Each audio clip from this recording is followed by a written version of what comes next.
Hi there, I'm Michelle Rakowski, creator of HackDivorce, and you're watching another video in my series called Michelle's Divorce Commentary. If you enjoy this video, then please like it and subscribe below to get more awesome videos just like it.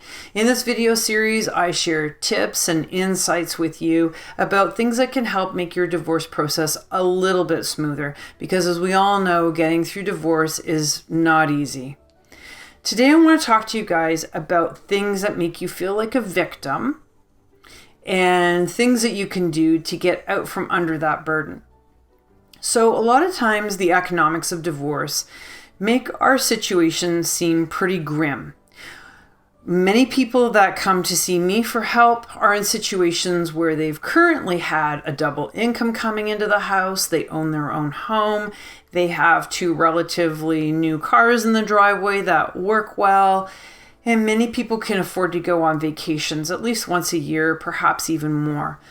And once they get into the divorce process, they begin to realize that they're probably not going to be able to afford all of those things anymore. Unfortunately, because of the pandemic and with rising house prices in most places in the developed world, getting back into home ownership after you've gone through a divorce can be almost impossible. So that means some pretty significant lifestyle changes. And when we have to go through really significant lifestyle changes, we can begin to feel victimized by it. So for instance, one of the biggest ones that I see my clients having to go through is selling the house and not being able to get back into the housing market, which means they become a renter, which isn't necessarily a bad thing. The challenging thing, of course, is that rents are pretty high in most places now, which makes it a little bit challenging to save money. And besides that, a lot of times you can't get the same space that you had before when you owned your own home, which means you might be paying a lot amount of money in rent, but you don't have near the space that you used to. So for you and for your kids, this can seem like a pretty hard blow. But let's face it, guys, if you're living in a developed country and you have all of those things I mentioned before, like a house and the cars and the vacations, we live a really privileged life. And going through divorce sometimes helps us to realize that we did have a pretty cushy life and it was pretty special, but we're not necessarily entitled to that privilege. And that's kind of a hard thing to wrap our head around. So we feel victimized when we have that privilege taken away. And our kids can feel really victimized by it too. So this is why it's so super, super important that how you lead yourself through this will also reflect on how your kids are going to lead themselves through this. So it's really important to find ways to step out of that victimization and step into some empoweredness around this, even if you have to downsize and you have to downgrade your living situation. You need to develop the skills of reframing your perspective on your situation. So, what does that look like? What does it look like to reframe when maybe you've been enjoying this really amazing lifestyle for quite some time? And what does it mean to help your kids to see a different way of looking at this situation also? So let's say you're one of those people who ends up having to become a renter, and maybe you have to get into a slightly smaller space than what you're used to being in. I think it's important to be candid with your kids and share the truth of the matter with them. Explain to them, our situation has changed as far as money is concerned. And for now, we're going to probably have to live in a different space than what we're used to. And it might be a little bit smaller and it might not be as nice.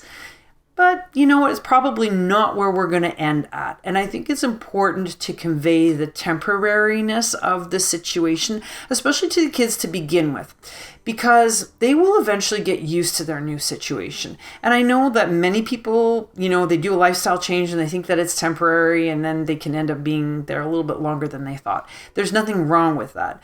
What has to happen though is that there needs to be this easing in to this new scenario that you find yourself in.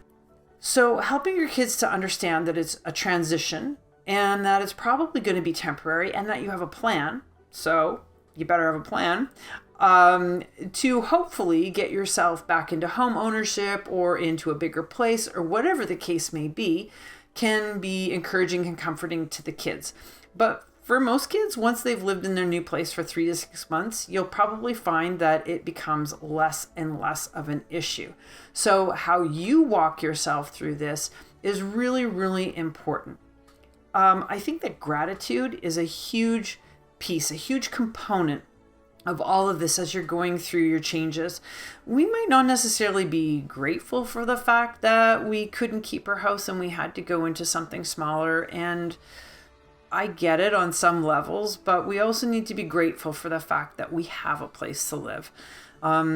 I went through a scenario a little while ago where I wasn't able to stay in a really big house that I had that I absolutely loved. It was great for me and my big family, and we really, really loved it while we were there. But in order to stay in our community, I actually had to take something really small, and it wasn't even because of economics. It was just because of what was available in order to stay in our community. But we were really committed to staying in our community, so we took what was available to us. And, to begin with, I wasn't even really sure how I was going to make our new life work. We came from this really, really big place to this really, really small place, and we had still more stuff than I could fit into the place. But you know what? We made it work. And half a year later, I'm like in a small space, and I really love it. There's so much less work. It's not as costly. And there are a lot of benefits to not having to keep up with all of the big house that I used to have. So there's a reframe for you. There's a way that I adjusted to my new situation. And because I adjusted to it with positivity, my child, who's still living at home with me, was able to do the same. So really take note about how you're guiding yourself through this, because it's significant. It's so significant. And not only is it just about this particular situation you might be going through, but this is a life lesson that you can learn and that can also be applied to your kids for their lives. I mean, imagine you got these young kids and they're learning this lesson that you didn't learn until you were at this stage in your adulthood. But can you imagine how much better you might have handled life's transitions had you have known, how to reframe and how to look at something that looked like it was going to be an obstacle and you saw it as an opportunity. So that's a big thing, okay? When you're faced with something really challenging that you don't necessarily feel great about, but you don't have a choice about, we need to shift our mentality from looking at it as something that's being taken away from us or as something that's being an obstacle and turning it into something that has opportunity for us. But we have to look for that opportunity sometimes. It's not always readily noticeable. So please take some time and process through that. You also should share with your kids and be honest with them and just say, yeah, we have to make these changes. Here's the new situation. What opportunities do you see in this to make some fun changes in our lives? So that might look like, if you're moving into a smaller space, that might seem a little uncomfortable at first. Asking your kids, how can we decorate this place? How can we make it feel more spacious? I had a lot of fun looking in IKEA catalogs and getting some of the neat ideas that they have there and being challenged with, how do I live in a small space and keep it feeling spacious and minimalistic while I still have stuff? And I engaged my daughter to go on that process with me. And we did it. And it's actually been a lot of fun. And not only that, there was like this celebration of the success that we had in being able to achieve that, right? So you look at this big obstacle, you work your way through, you find the opportunities, and then in the end, you have something to celebrate because you did it. These things don't happen on their own. You have to be the power behind it. You have to put some elbow grease into this sometimes. And you're going to show your kids how taking something that seemed painful and allowing it to be productive in your life can have positive outcomes. So that leads me to the idea of something called productive pain. A lot of times we look at our lives and we look at all of the painful things and we just kind of lump them into one category of pain. But the truth of the matter is that there's different flavors of pain in our lives. And a lot of the pain that comes into our lives actually could be considered productive pain. It's that kind of pain where if you see the opportunity in it, you're actually going to get some growth. So I would really encourage you to look at your divorce process as having mostly productive pain. It's the kind of thing that's going to challenge you to find better options, to reframe the way that you're seeing the world, and to get to that point where you're feeling better, you're growing, and you're feeling bigger and more expansive about yourself. I think it's really important to realize that we're surrounded by resources. If you live in a developed country, you have people, you have organizations, you have resources. There's so many things. And it's important to look around and realize all of these things that are there to help you, to get you through this painfully productive time in your life. Okay, so as you're seeing these solutions, you're teaching them to your kids, you're showing them how to walk through productive pain. One of the big things that I find that helps people to get a little bit more settled and start to get into problem-solving mode is to sit down at the outset of going into divorce or separation and working out a budget. I have this really amazing tool, and I'm going to give you a link at the end here to get it for free, and it's a budget tutorial package. And what I like people to do is figure out where their budget is right now, how the spending looks when you have a combined income with your ex probably still living under the same roof or something like that, and seeing the privilege that you live in right now, and then comparing it to a projected budget of what it's going to look like when you're living on your own and still caring for the kids, however that looks in your life. Okay, because when you do that, you're going to realize if you do have a shortfall, okay, you're going to start to understand possible new places that you might be able to get some financial resources, some financial benefits. Sometimes your government benefits change after you get divorced in ways that you didn't understand. There may be child support involved. So figuring out what it is that you need and potentially how your financial situation might change and hopefully improve a little bit. That's why the working out of the budget is so important. It helps to mitigate and calm down the fears, and it gets you thinking out of the right part of your brain that's actually going to help you problem solve this rather than hijacking you into fear where you can't think clearly, and then you get two people in the room and they can't think clearly, and then there's it's really terrible. You know what I'm talking about. I'm sure you've seen it even if you haven't experienced it yourself. So I want you to get that budget tutorial. Like I said, just wait. I will tell you how to do that at the end of this video, okay? So there's that. The other thing that I see a lot of my clients do is they're like, oh my goodness, I'm moving out and I need all these new things to furnish my new place with. So they go and they get the furniture store credit and they buy $5,000 worth of furniture, and then they go over to the bath and bed store and they get a whole bunch of stuff from there, and they go kind of crazy and go in many cases into debt or spend money that they really shouldn't be out of their savings or whatever the case may be. I would encourage you to just slow down a little bit and look into some alternatives here. I know that traditionally we're always thinking, I'll just go to the store, get those things because we need it. And maybe that's the lifestyle that you've had up till now. But I can tell you that there are tons of amazing forums, even for the area where you live, on Facebook, on Kijiji, and other things, Craigslist.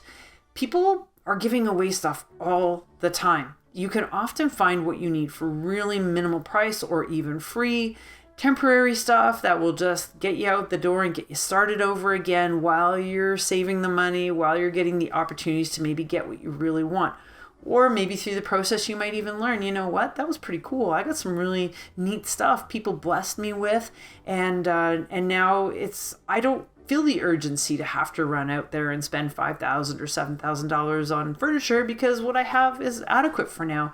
And, then you work your way through your situation, maybe make some more money or whatever, and then you buy the things you need when you have the means to, and it's appropriate to.